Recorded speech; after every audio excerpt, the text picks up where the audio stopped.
খবরদার কেউ একা একা ইফতারি করবেন না। একা ইফতারি করেন নাকি আপনারা? একসাথে। আল্লাহর হাবিব সাল্লাল্লাহু আলাইহি ওয়াসাল্লাম বললেন, কেউ যদি কাউকে ইফতারি খাওয়ায়, যিনি খাওয়ালো উনি রোজা রেখে যেই সওয়াব, খাওয়ানোর কারণে ওই সওয়াব। সাহাবারা বললেন, ইয়া রাসূলুল্লাহ, ইফতারি খাওয়ানোর মতো পয়সা তো আমাদের নাই। আল্লাহর হাবিব সাল্লাল্লাহু আলাইহি ওয়াসাল্লাম বললেন, ওয়ালাউ বিশারবাতিমা, যদি এক ঢোক পানি দিয়েও ইফতারি খাওয়া তবেও এই সওয়াব পাওয়া যাবে।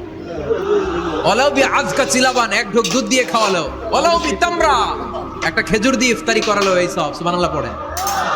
দুই ভাই ইফতারি করতে বসছেন, আপনার প্লেট থেকে একটা পেঁয়াজু আপনার ভাইয়ের প্লেটে দিলেন, আপনার ভাই একটা খেজুর আপনার প্লেটে দিল, দুইজনের ইফতারি খাওয়ানোর সওয়াব হয়ে গেছে। সুবহানাল্লাহ কইতে পারলেন না? পারবেন সবাই? একসাথে খাবেন না আলাদা? আল্লাহর হাবিব সাল্লাল্লাহু আলাইহি ওয়াসাল্লাম খেতে বসলে কখনো খাবারের বদনাম করতেন না। সহিহ বুখারীর হাদিস, মা আবা রাসূলুল্লাহি সাল্লাল্লাহু আলাইহি ওয়াসাল্লাম তুআমান কাত্তু, কখনো খাবারের বদনাম করেন নাই।